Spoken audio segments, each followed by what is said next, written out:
Hi, I'm Dr. Mikah Sellers, and welcome to Forces of Change. And I'm Annie Graziani. I'm co-host of Forces of Change. And today we welcome Jesse Kirkpatrick. He sits at the intersection of philosophy, military ethics, and emerging technologies. And right now, that intersection is the center of the news. Jesse, we're really glad you're here. Love to hear a little bit about your background. Yeah, pleasure to be here. So I'm at George Mason University. I co-direct the Mason Autonomy and Robotics Center, and as the name suggests, we focus on autonomy and robotics. And really what I do there, the expertise that I bring is in responsible AI. So how do we align AI across the life cycle of a system, so design, development, deploy, and use, in a way that kind of meets or jives with our societal values, the things that we hold near and dear to us. So how do we make AI better, or how do we at least make it good and then better? Well, first, Jesse, super jealous because that is a super cool job. Thanks, man. That area of research is certainly incredibly timely, interesting, and there are so many complex nuances to it in terms of presenting a real challenge from an intellectual perspective. I'm envious. That's a great job. It's really timely that we're having you on this episode. As you're well aware, the last week has been really turbulent in the world of AI, and in particular when it comes to ethical AI. And we saw the recent food fight between the folks at Anthropic and the Department of War, and then the subsequent marriage between OpenAI and the Department of War. Right. I'd love to get your take on that. Obviously a lot of that, from Anthropic's perspective initially was a discussion very specifically about the responsible use of AI, how AI can be employed, how they would want it employed within the Department of War, things they deem, it to be okay to use it for. And then, areas, such as like autonomous targeting, or mass surveillance, for example, that they had significant challenges with. Yeah. I mean, you're right that it's been quite a week. When I think it's been a longer time coming, right? So I want to go back to the summer. So, to maybe lay it out for your listeners who may not be following this kind of blow by blow. We remember that in late July, 2025, the Trump administration released two things: an executive order on preventing woke AI in the government. Now that's the first. And then the second was their AI action plan, right? And both of these things kind of set out the sort of tenor, tone, and substance of how the federal government would be engaging with AI vendors, and contractors. So they released the thing. They give the Office of Management and Budget, gets tasked with having to come up with guidelines for AI procurement. They get, I think, 180 days to do so. So they do that at about the end of the year, right? And OMB, the Office of Management and Budget, gives all of the federal agencies a few months to review their contracts, review their procurement agreements, basically do a kind of heel to toe evaluation of existing agreements with model vendors such as Anthropic, OpenAI, and others. And shortly after that, the now Department of War, then Department of Defense, releases its own marching orders with respect to AI, and it does a few things. It echoes the kind of the Trump administration's, or the executive orders, kind of anti-woke, anti-DEI stuff, and says we want the same. That the focus of AI in the Department of War is lethality, right? That's the bottom line. And it also sets off the review of existing contracts and procurement documents, including, but not limited to, but including Anthropic's contract. And what the Department of Defense, and I'll refer to these interchangeably, I keep forgetting Department of War, Department of Defense, but so So the Department of War basically says that any contract that we have, any technology that we're going to have, including LLMs, generative AI, needs to we want to be able to use it for all lawful purposes. That's the language that they have.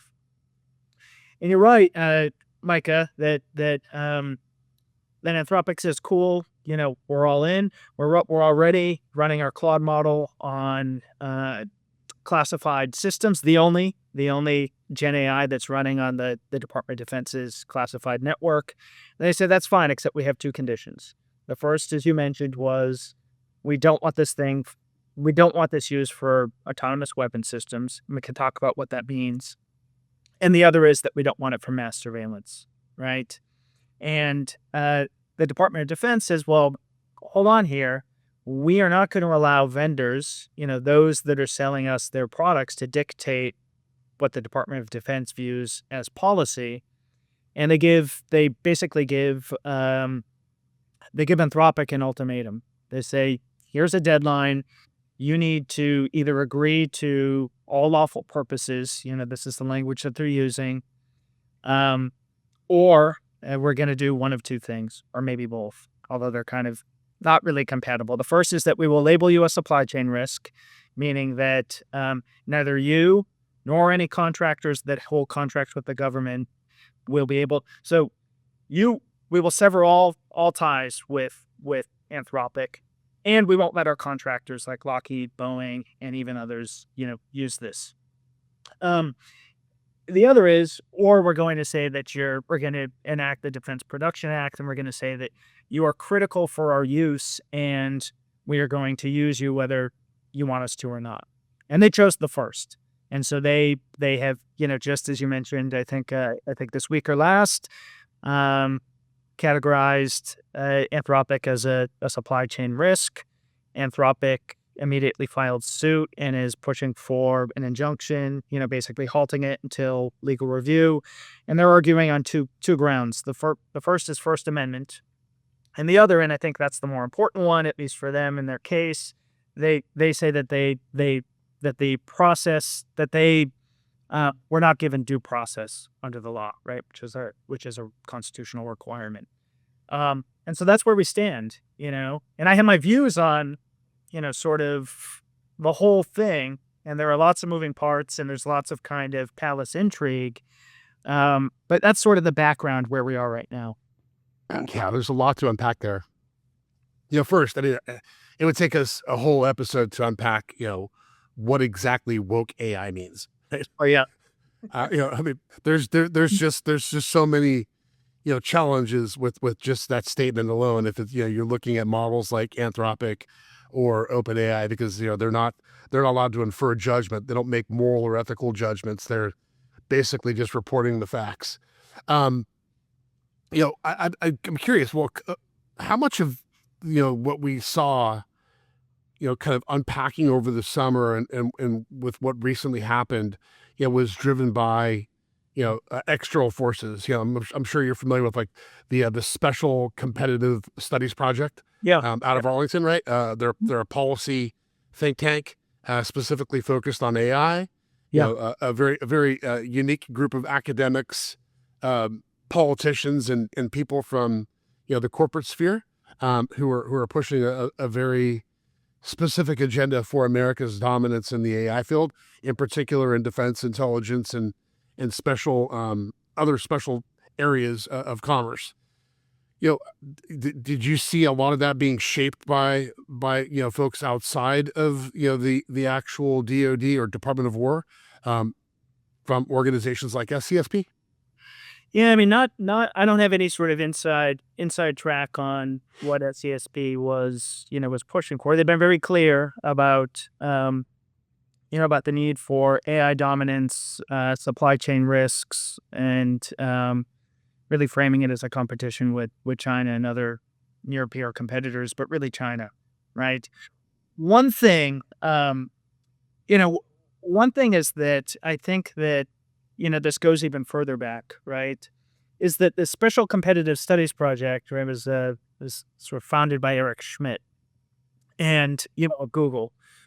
And Google has a long and somewhat complicated history with the Department of Defense. So right at maybe 5 or 6 years ago, and I think this is so sort of backing up, and then I'll get into why I think this is the case. Is that I think that so the context that I see here is that Silicon Valley up until just a short amount of time ago, just a few years really, has had, primarily from activist employees, but some CEOs as well, has had a real kind of aversion to working with the federal government, but specifically the Pentagon, right? It's in their terms of service.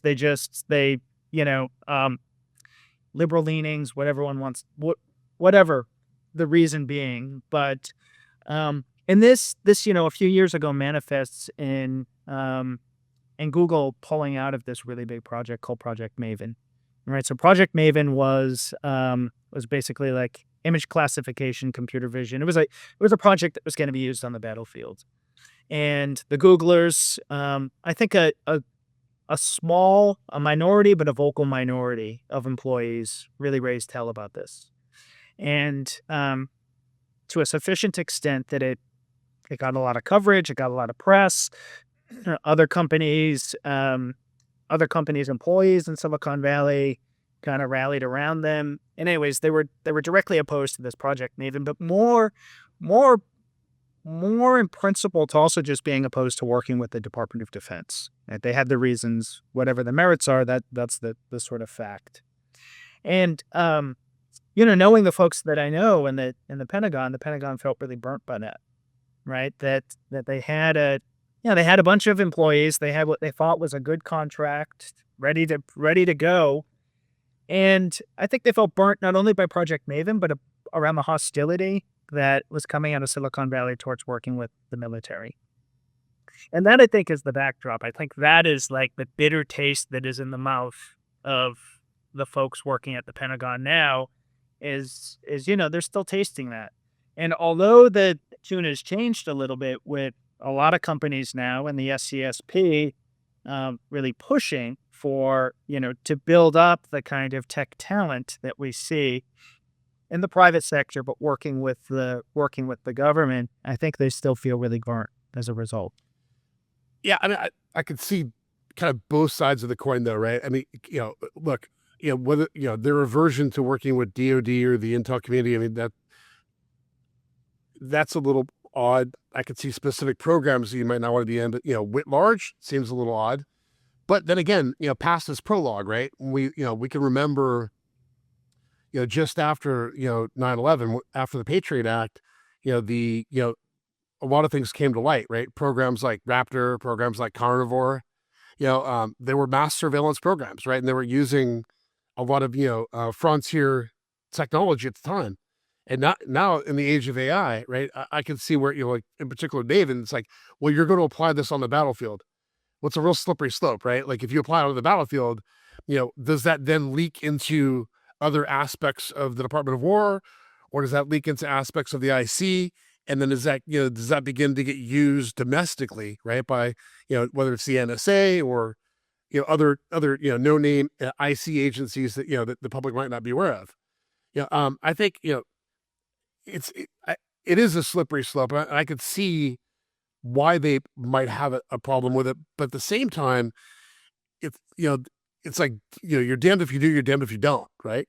Because as the Anthropic pulled the reins and jump ship essentially, OpenAI then kind of dove in. What I did find a little bit ironic about the OpenAI deal with the Department of War was it seemed like the terms were very similar to those that were agreed that Anthropic was asking for. So maybe there's a lot there was more to what you just said in terms of the kind of food fight that started over the summer, and then the relationship started to sour, and by the time it got to them giving Anthropic the ultimatum to make the decision, they already probably made their decision. It was time to part ways. Yeah, I mean, what we what we knew is that Sam Altman was negotiating a contract with them while the clock was ticking, of OpenAI.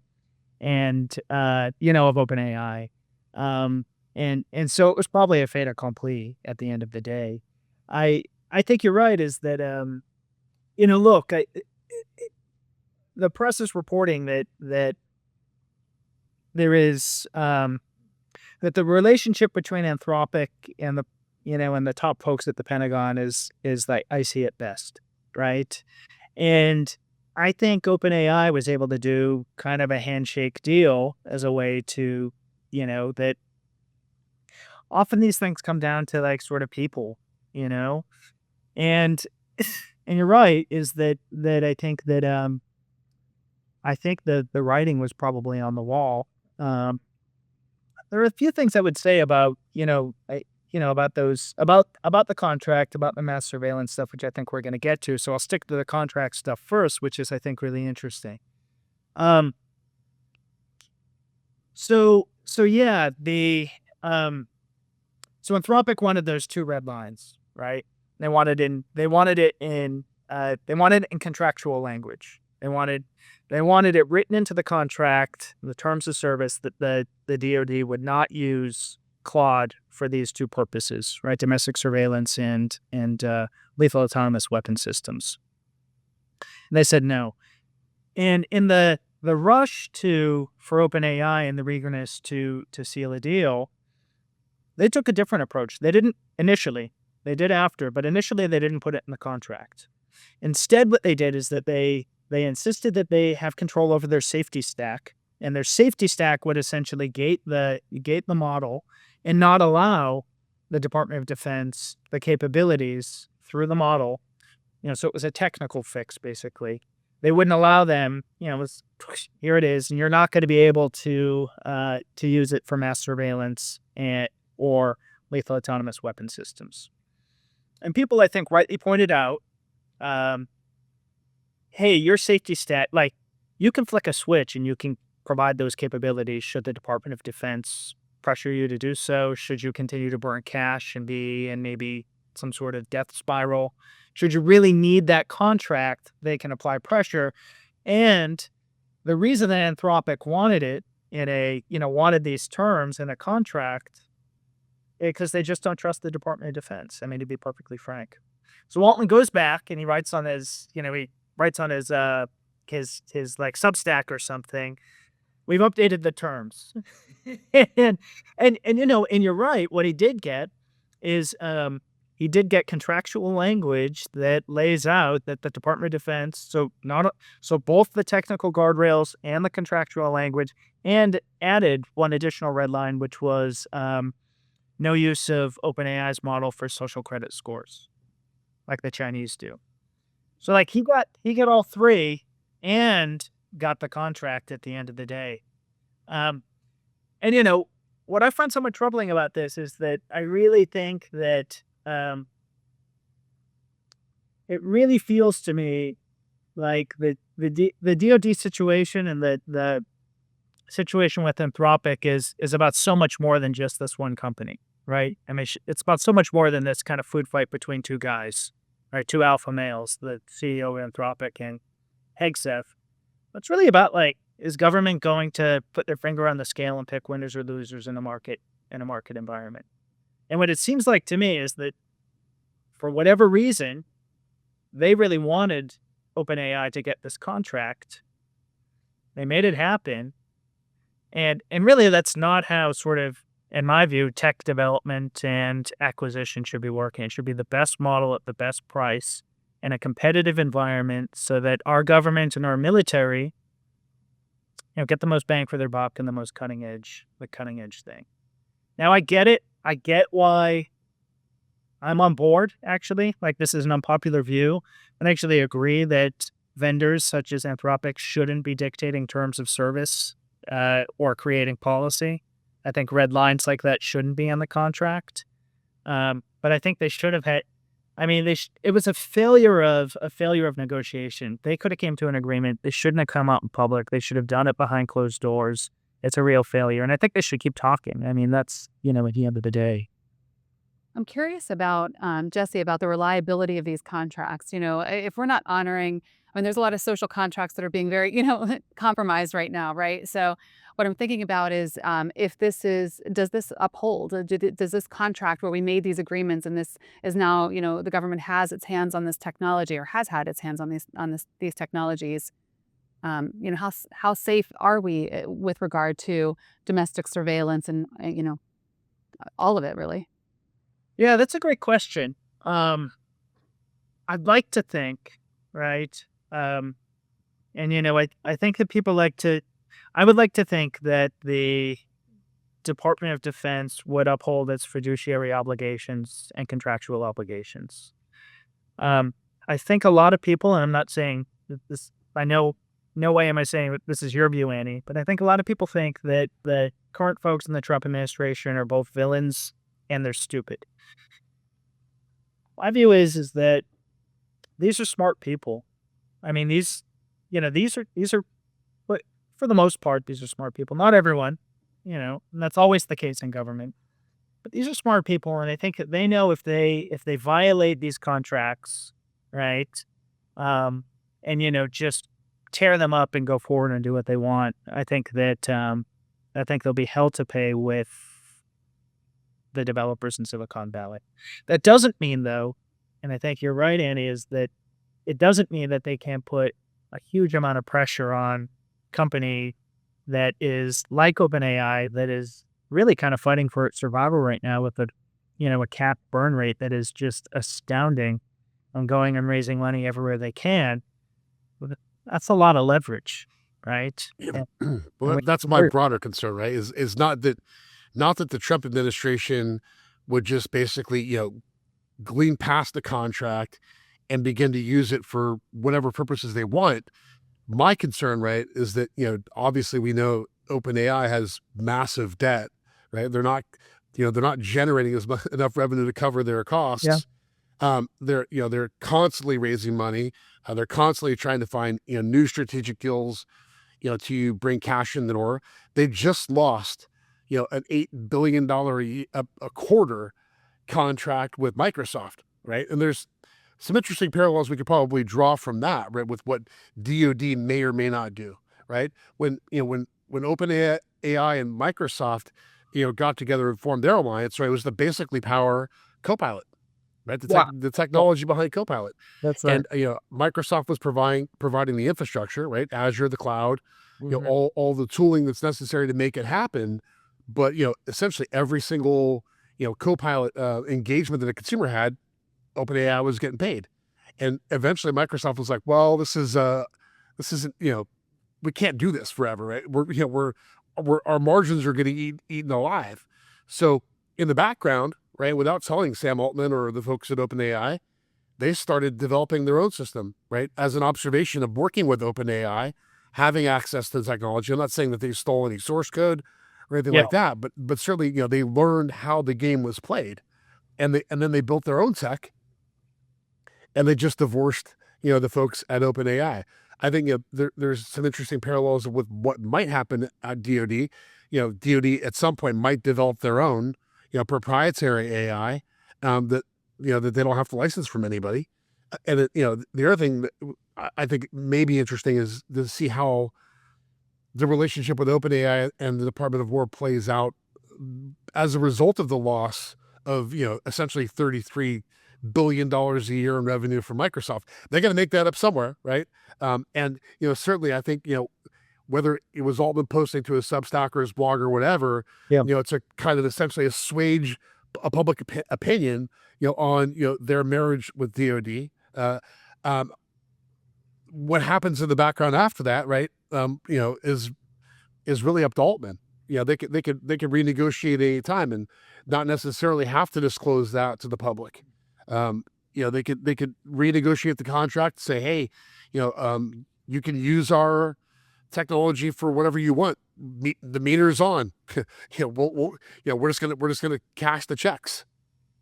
Yeah, and what's interesting is that there are really good reports, and there's all these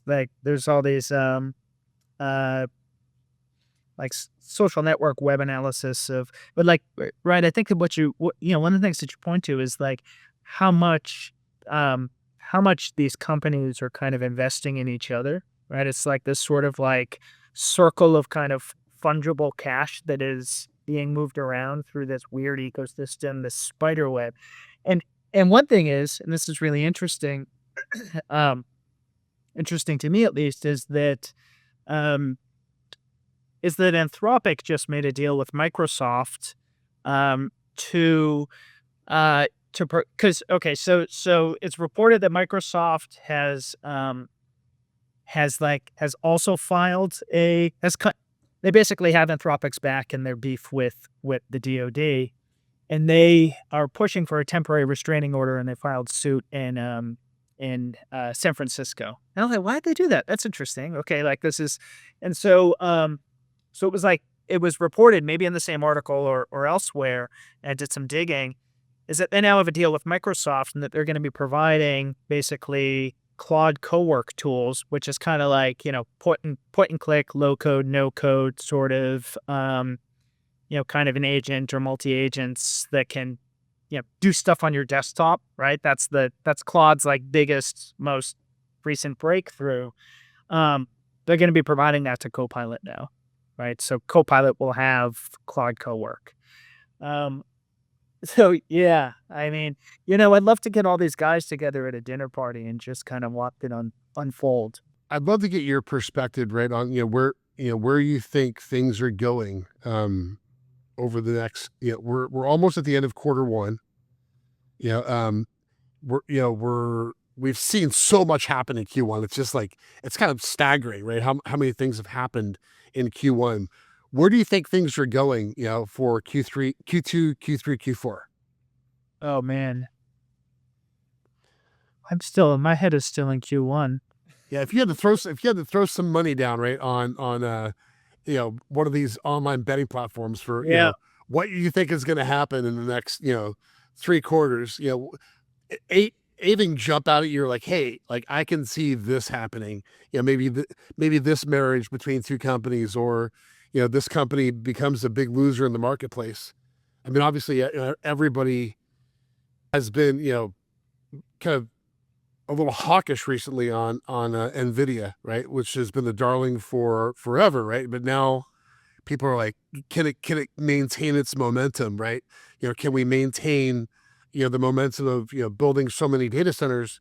And obviously you're seeing, I think it's state by state, right? You're seeing different pushes within states, right, to regulate whether or not they can create their own energy facilities, to power these data centers. Some states are pushing hard back on that. Other states are like, yeah, bring it on, right? It's investment. It's going to create, opportunity for people in the community. It's going to create opportunity for the country. But, I think we're going to see a lot of politics, right, playing out as it relates to, the growth of AI over the next 3 quarters. Yeah, for sure. So I think that, one prediction that I'm pretty confident in is that despite what we were told, we are not going to have AGI by the end of the year. And I do want to say is that Anthropic was in this, and I don't want to beat up on Anthropic too much, but, they've really been framed as like the kind of safety forward ethical company, right? But they brought a lot of this on themselves. And they brought this on themselves because they have a CEO, and all of the CEOs in Silicon Valley are telling us that they have a product that is going to be, that is world changing, and it might be, but that we are just moments away from achieving AGI, right? That these models are going to be able to do anything and everything for us. And so what I see, and so I don't see that happening for quite a long time. I think these models are, there's limitations. It's a question of even if the sort of quote unquote laws of scaling actually are going to work, or we need to change our approach, right? So, I mean, I think what we'll see is, kind of more of the same, more of these companies, because the pivot is, this is a gamble. It's a hypothesis that you hyperscale and all you have to do is scale on everything and you're going to achieve AGI. But the thing is that I think what we're going to see Q2, Q3, and Q4 is that we're still going to be hearing the sale of a lot of snake oil that sounds like a sermon, and people are going to be buying it and believing it, right? That's not going to slow down. And I think, again, sort of returning to Anthropic, is that you can't just continuously say that your product is just moments away from being able to do everything under the sun and not expect people to believe it, including people at the Department of Defense, and then tell them, well, actually, hold on. Our model is really good at some things, but it's not quite good enough to do lethal autonomous weapon systems or targeting or this. You can't have your cake and eat it too in those two ways, right? I think, and I think this is a principal position. They could very easily do sort of widespread mass surveillance of, domestic surveillance in the U.S. That's achievable, right? I think they have, and the other companies have as well, drawn a line there. But the autonomous weapons stuff, they're not in principle opposed to it. They're just saying that their model isn't there yet. Well, which is it? Are we just moments away from AGI? Or does your model have these major limitations that you don't see us, sort of bridging that gap by Q4, for example? Okay, so Jesse, let's transition to a couple of our core questions that we ask every one of our guests. So the first one here is, relative to the forces of change society is facing right now, what are the 4 forces driving transformation that you think leaders, policymakers, and citizens should be paying attention to? Yeah. Wow. Okay. 4 forces. I'm going to keep them specific to AI just to kind of bound this, and that's been in the context of this conversation. But they're still really big, right? One is, I think, that is just going to be the application of AI in warfare, right? So a major force is going to be geopolitics and, unfortunately, armed conflict. Right? That is a major force, and as we know now, as Americans, it is. This is in part what we've been kind of having a conversation about over the course of this hour, has been geopolitics and AI, right? And particularly national security and military applications. Okay, so that's one. It's sort of geopolitics / military. The other, and this is related, is I think like chips, microchips, and at least from the U.S. perspective, major supply chain risks. So this is really connected to the first, which is sort of geopolitics of chips. And I think that is, I think that is a looming issue that many of us are either unaware of or just don't want to pay attention to, is like how kind of scary that can be, right? Is that the amount that we rely on Taiwan's chips to do everything that we do is just from everything. And I'm not saying AI, like cars, right? So that's a real risk. The third is, I think, going to be AI in education.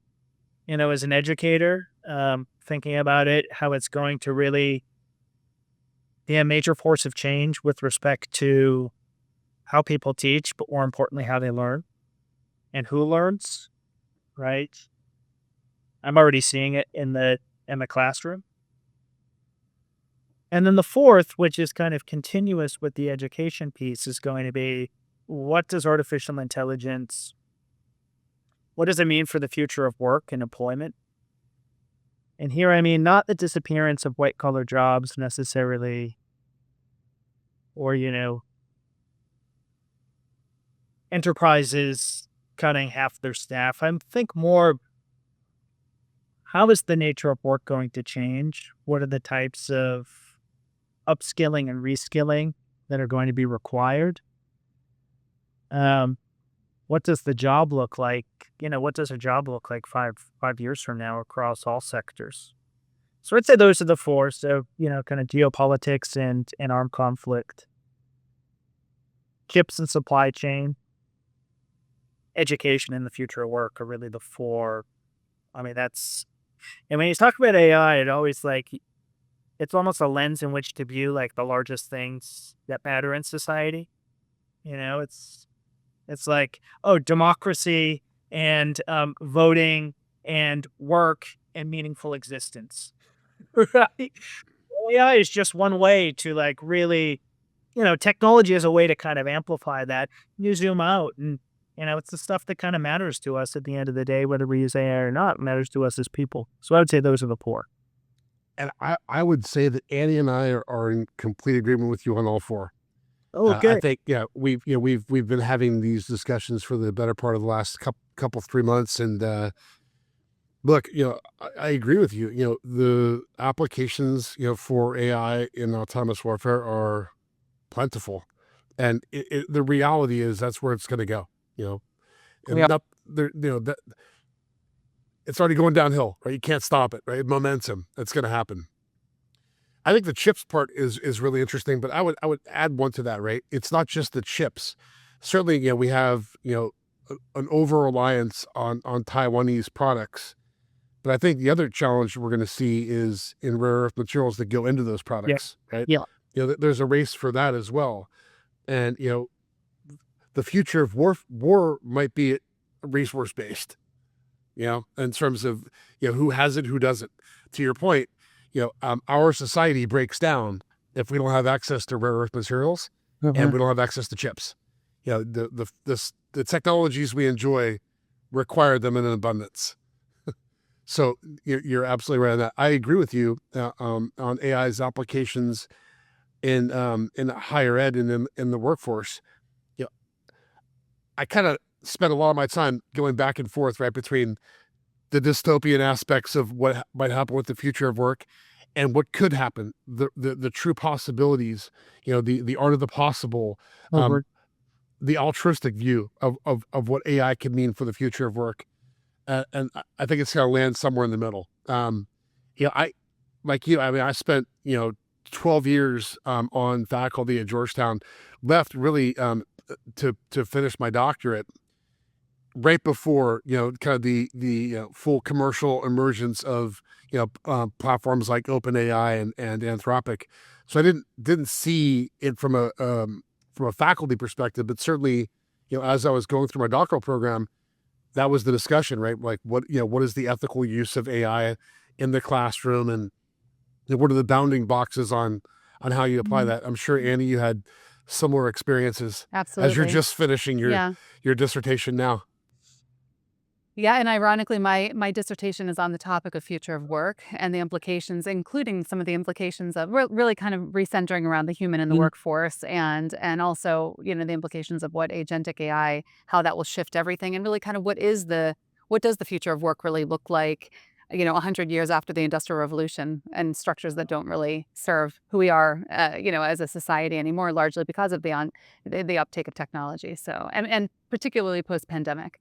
So we'll ask our last signature question, which is, relative to the forces of change society is facing, what is the most important book recently published that you think people need to read, and why? Okay. So it's not recently published, but I recently read it. And this is a good one. For so many reasons. So it's a book, I think it's called The Stick Chair. And it is a book by Christopher Schwartz. And it's really nerdy, but it's a book on how to make a chair. It's a woodworking book, and it's, it has a little bit of history of chairs, and but really it's like, how can you, at the end of the day, how can you make a chair using basic tools and basic mathematical principles, but actually you don't have to do the math. Right? So how can anyone, it's like sort of a democratic way of making a chair. And it kind of gets to, so I work with technology all the time, right? Most of my day is spent thinking about using technology. And there's something really nice about sort of getting back to really, really old technologies, which is, it's all hand tools. There's no power tools. Just simply because I live in Washington, D.C., and I have no space for power tools. But there's something really it's not like this sort of anti-tech thing. It's just using technology that people have used for thousands of years, right? And like a hammer and a saw to create something that's beautiful, that we all use, that endures. And it's, I'd say it's, you don't have to be a woodworker to read it. That's the other thing. right? It sort of pulled you back to like a time that you can kind of reflect on the fact that technological change has been going on for a long time. The hammer was once revolutionary, right? So was the saw. And we're in a moment for sure. The world will not be the same as it was before AI, but I sure bet you the world wasn't the same before a hammer either. No, absolutely not. Two things on that. One, that's to me, that's very Japanese, right? Because it reminds me of the principle of wabi, right? So you spend, all your time immersed in technology, and then when you're home, it's like, how do I get out of that? How do I find balance in the brain and move away from that? And then the second thing is, your book just reminded me of literally my favorite movie of all time, which is the Patriot with Mel Gibson. If you remember in the scene where he's trying to make the chair, and he sets it down and goes to sit in it, and yet again that one breaks, and in the scene he throws it, and you see the pile of chairs that were imperfect, right? That he still can't figure out how to make that chair work. So you're right. It's like anything, when you're using old tools that used to be new novel innovations, like there's always a challenge, right, of trying to figure out how to get it exactly right. And we're seeing that even when you're using new modern technologies, they have their chinks in the armor. How do you get it right? Yeah, I think that's a really great. I think it's a really great point that you make, right? Is that you don't need the perfect chair, right? You don't need a pile of imperfect chairs in the corner to be able to use this thing, right? The same way that AI doesn't need to be perfect. We're going to find our way through it, right? There could be a little wobble, and that's okay. For sure. Yeah. Well, thank you so much for your time, Jesse. And because you're in the DC area, maybe sometime we'll get together and have a cup of coffee. Heck yeah.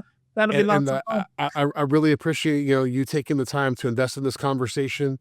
And if there's anything I can do for you, please feel free to reach out. How can our listeners reach out to you if they're looking to connect? Yeah, they can email me. I'll give you my email address for everyone. That's the best way. It is J, like Jesse, Kirkpat at GMU, like George Mason University, .edu. jkirkpat@gmu.edu, or find me and follow me on LinkedIn. Fantastic. Excellent. All right. Thank you, Jesse. Thanks so much. This was lots of fun.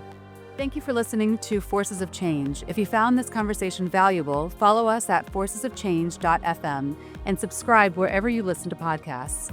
And if this episode resonated with you, share it with someone who needs to hear it. Until next time, keep questioning and learning about the forces of change among us.